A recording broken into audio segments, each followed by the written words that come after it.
We are in the middle of a massive renovation project right now. Some of the rooms have been gutted down to the studs because of all the changes we're making. But not every room needs to be torn apart. The bedrooms are staying as is, and that's why we're going to try to save the drywall however we can. The problem, these textured popcorn ceilings, we'd really like for them to be smooth. There are a couple of ways you can deal with a ceiling like this. You can get them soaking wet and use a drywall taping knife to scrape them away, or you can try sanding them, which usually leads to a huge mess, usually. Today I'm putting the Festool Planex drywall sander to the test, as well as the dust collector, and I'm also going to be using the Exoactive and the inspection light. I love how the new model breaks down into pieces and it allows it to be stored in a sustainer. The different attachments allow you to use just 2 sections when you're in a confined space, and then for working with ceilings you can add an extra unit in the middle. To connect them, you just slide them into place and lock them. There's no cords to worry about. All the power is fed through the wand. This is the full length setup. Also, you have a power cord attachment that goes on the back.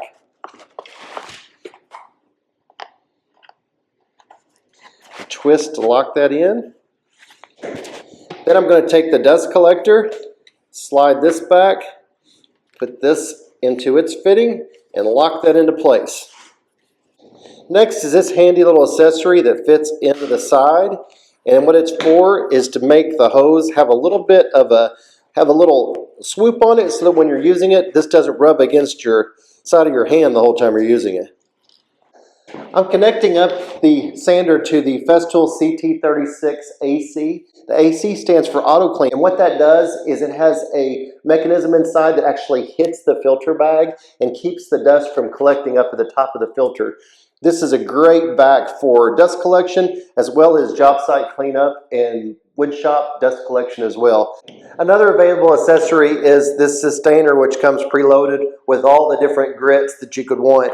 I'm going to start with something really aggressive, like a 80 grit, because I'm going to have to cut through some paint before I can get through the texture.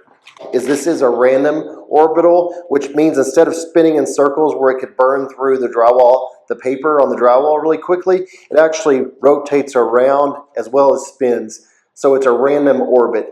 And all of the little holes on the bottom of the plate are for sucking all the dust and bits out. It's important to get all the holes lined up on the pad, and the Velcro holds it in place, and we're ready to get sanding.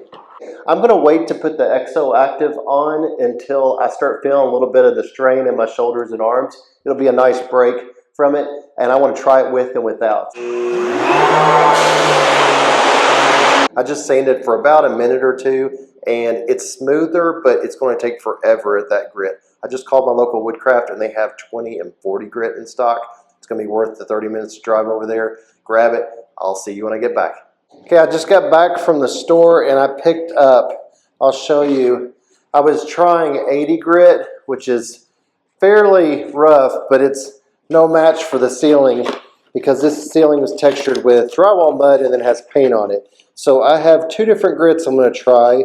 One is 40 grit, which you can see has a lot more texture to it, and the other one is 20 grit, which may be too much, but I didn't want to have to make another trip, so I went ahead and picked up both of them. I'm going to try 40 grit first, and then I'll try the 20 if that is needed.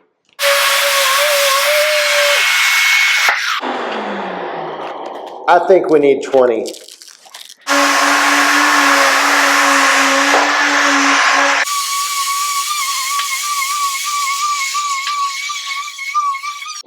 We're actually in better shape than I thought. I was actually questioning at first if the 20 was working, but it is. Let me stand up on this sustainer.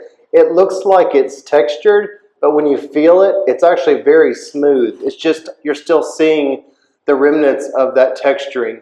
What I'm thinking is after I sand it, I'll probably will do a light skim coat of mud across the ceiling and sand that with a lighter grit, and I think we'll be in good shape. But that was definitely the trick.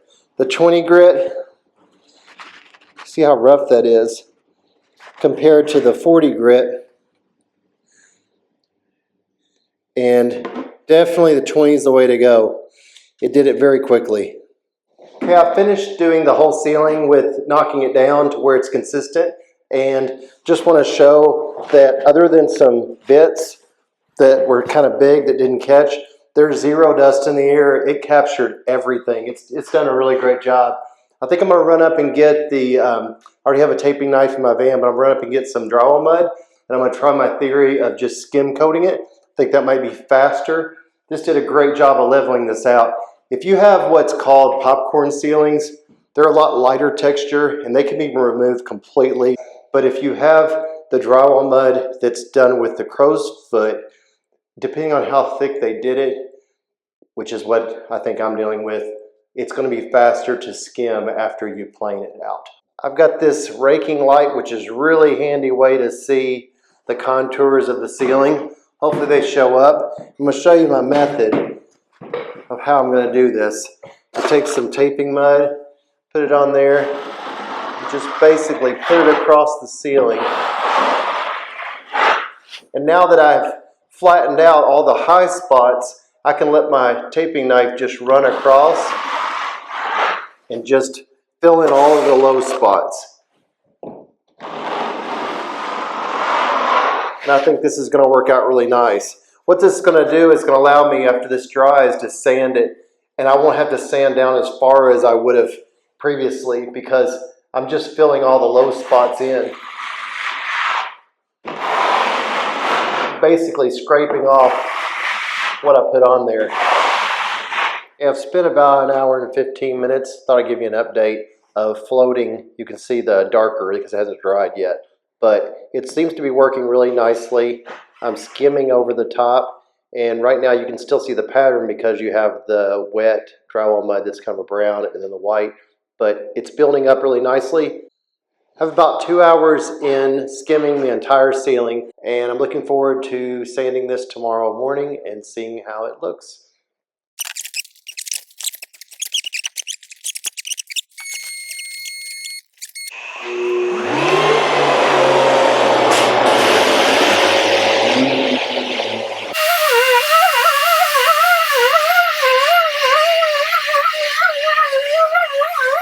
6 minutes of sanding with the Exoactive on, and the difference is unbelievable. If you've ever painted with a roller and a pole or used a stick sander, you know how your arms can get tired reaching overhead.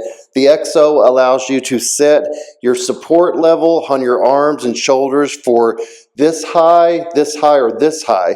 And I have it set for about here. When I raise my arms up to here, it automatically kicks on and helps me support the weight of the sander. It's a real game changer for sure. Something else I want to point out is there's an adjustment knob on here that you can adjust the amount of suction on the head to the ceiling. And it's nice because it reduces the weight of the head when you're sanding, but at the same time it also increases the friction, so you're doing a little bit more energy to pull it back and forth. By using the Exoactive, you're able to turn that off completely and just use the Exo to apply the force to the ceiling. But the difference is unreal. So that's going to wrap up my flat ceiling project. I hope you've picked up some tips and tricks and learned about tools to make this project a success. If you want to get any other information, go to festoolusa.com.